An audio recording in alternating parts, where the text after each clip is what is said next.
Hello and welcome to this lecture on Christian perspectives in how we teach science and technology. So for this lesson we're going to look at three key aspects of Christian perspectives in science and technology.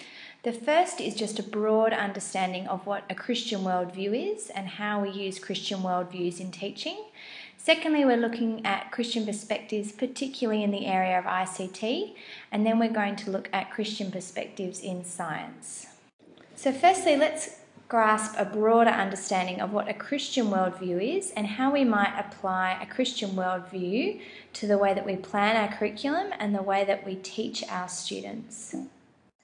So what do we mean when we talk about worldviews? Well, Wultenschung defines a worldview as the structural foundation that gives coherence to the diversity of our knowledge, and it's a network of beliefs about the fundamental nature of the world. And then Rorty defines it in terms of cultural terms, so it's a closed belief framework that shapes the way we understand all that we experience. And we can escape this closed world only by finding cracks where we can climb in and gain a new view or a new perspective of the world that transcends our cultural beliefs. And then Kuhn uses the descriptor of a paradigm to explain how a worldview operates. And a paradigm is a particular pattern or example or a model. And so a worldview is the typical patterns that one would use to frame the underlying theories and methodologies about the world. So therefore, a worldview is the structural foundation for the body of knowledge that we use to make sense of our world. And so it's not surprising that religious convictions and belief systems actually form the core of every worldview. And so a faith or a system of belief provides meaning and order and purpose to the world and how we experience. Now, a worldview isn't just a body of knowledge, it's a network of beliefs, and they form this foundation that inform our thoughts and our speech and our actions. And therefore, a Christian worldview should actually permeate every area of life, including education. If it's our worldview that is informing our thoughts and our beliefs and our speech and our actions, then that should be in every aspect of our life, including education. And so as Christian teachers, we want to encourage students to develop a Christian worldview as they learn every day. And this framework will shape how and what they discover in our classrooms. Now, Christian worldviews can be taught really explicitly in independent schools that have religious affiliations or in Christian schools as well. And I think when we consider biblical perspectives in our curriculum and the way we teach, there are three kind of guiding ideas that we can think about. So firstly, we're going to deal with deliberate versus incidental. And there's often a lot of discussion about whether biblical perspectives should be deliberately planned or if they should be incidental moments of exploration and discussion. So for those who feel that incidental biblical perspectives are the most helpful in the way that we impart a Christian worldview, the reasons for this might be that it shows a very natural integration of faith in everyday life. It comes up very naturally. It also allows for timely and authentic discussion. It's in the moment. And so it's not forced or trite or feels set up. It feels natural. It feels genuine. And it can be inspired by a student's particular comment or idea. So it's generated by the students so they can have ownership. However, if we were to consider deliberate biblical perspectives in our curriculum, the arguments for this form of integration would be that it doesn't depend on the right moment just popping up or the right feeling or the right comment.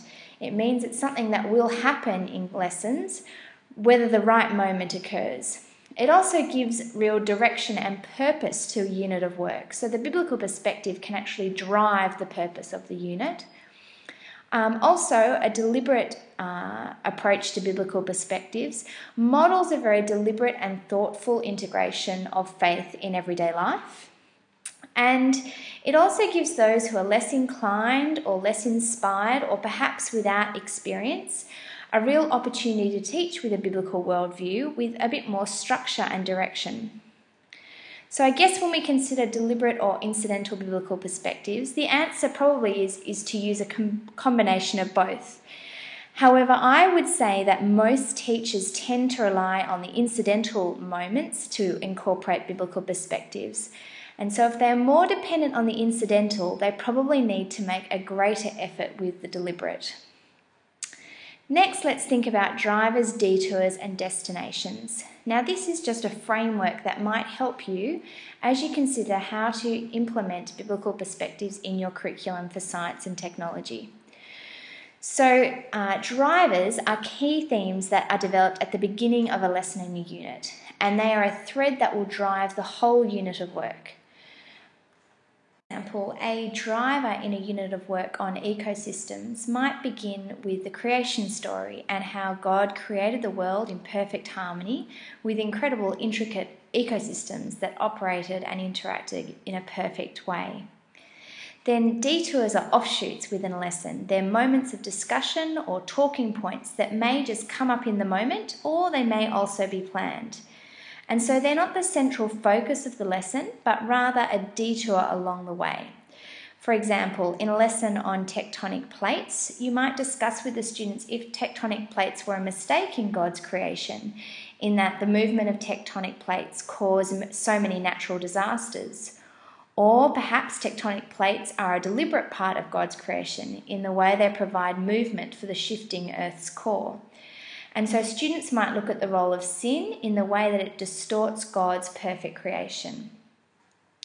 And then finally, destinations are a final climax or a final point in a topic or a unit. And this is where the prior learning builds to an end point where students can bring everything together and have a concluding activity that has a very strong Christian perspective. So, for example, students could be learning about light as a topic in science, and then they might finish the project by having a plan to implement solar panels within the school as a way of being thoughtful, caring, and responsible stewards of God's creation. Now, the final aspect of biblical perspectives when teaching science and technology, I think, is the idea of a holistic practice. And this means that as a holistic teaching practice, we need to have Christian perspectives flow into every area of teaching life. And I think in science and technology, it's very easy to integrate these biblical perspectives. There are so many opportunities in these KLAs. Perhaps in other KLAs we need to make more of a deliberate effort, for example in English and maths, because the connections may not be so obvious. But particularly in the area of science and technology, the opportunities are plentiful, and so as Christian educators we need to make the most of these for our students. So let's look at some Christian perspectives that we might incorporate in some ICT topics and units. Now, I should preface this with the idea that ICT is a learning tool that should be used in a variety of KLAs. It shouldn't be a standalone subject. However, there are particular concepts and notions and ideas that we can draw from using technology where we can draw really clear Christian and biblical perspectives for our students. Now, this is the type of rationale that I might consider helping my students understand in the way they approach technology as a learning tool. So we know that children learn best when they are active roles as designers and constructors. And children also learn best when they're actively engaged in playful exploration. They're building their own projects, and so they're the ones that are learning through constructing. They're the ones creating the programming and building the product. And so technology in education should be taught in a very constructivist manner where students learn through exploration, expression, play, discovery and creativity. And therefore, using technology for teaching shouldn't be as much teacher direction, but rather it should be child-centred and meaningfully integrated into the curriculum. And so as a Christian teacher, we believe that students are valued as important and special individuals created by God, and therefore abilities and skills and talents are all gifts that they have been given by God. And whilst the teachers are the authoritative figures in their lives, students should and are enabled to take responsibility for their learning as valuable children of God. And so technology in education should provide the opportunity for students to construct and really engage with their own learning and knowledge through information computer technologies. So these might be some examples of drivers, detours and destinations when we're teaching using technology. So for example, students might gain an appreciation for constructive knowledge and skills through technology. They might thank God for that blessing. They need to also develop an idea of responsibility for learning in a constructivist manner, using their gifts in the best way that they can to glorify God. And also that as they are planning and creating products, that they do this in a really positive and uplifting way as a way to glorify God and act as a good creator, imitating God as a good creator. Then a detour. So students might have opportunities in a lesson to discuss how they're using their gifts for God's glory and also working hard on a project in worship to God. And then a destination at the end of a unit when using technology would be understanding the creation of God in a full and holistic sense and understanding the role of a creator and how we model and mimic God as a creator when we make products using ICTs. So here are some examples of biblical perspectives when students are using animations to learn in the classroom. So in these lessons, students were learning about adaptations of animals, and so they were creating animations to show these adaptations of animals in their particular environments. And so as they were looking at other animations and analysing and critiquing animations, they reflected on their role as an animation creator and how is that similar or different to God as the creator, and what animations did they critique which showed a positive use of the creator role. How is the creator taking on that responsibility in a positive way and reflecting God as a good creator? Then as they developed their storyboard, they would consider using their gifts for God's glory and using this as an opportunity to create something in a way to glorify God. And then as they published their animations, they thought about obeying the law in publishing work online. So they were considering copyright issues and so ensuring that any images that they used or music that they used were copyright free, in that they were being obedient to the governing authorities that God had placed over them. And why is it important to be so above reproach in copyright as Christians? Then the destination of this unit ended with some final reflections, and so the students watched one another's clay animations of animal adaptations, and then they asked these reflection questions. How does it feel to be the creator of an animation? What did you have to think about as the creator? What were you responsible for as the creator? And what parts of the Bible talk about God creating the world? How do they describe God as the creator? And what can we be doing to praise God as the creator of the world? Okay, the next skill that we're looking at in terms of technology for learning is podcasting.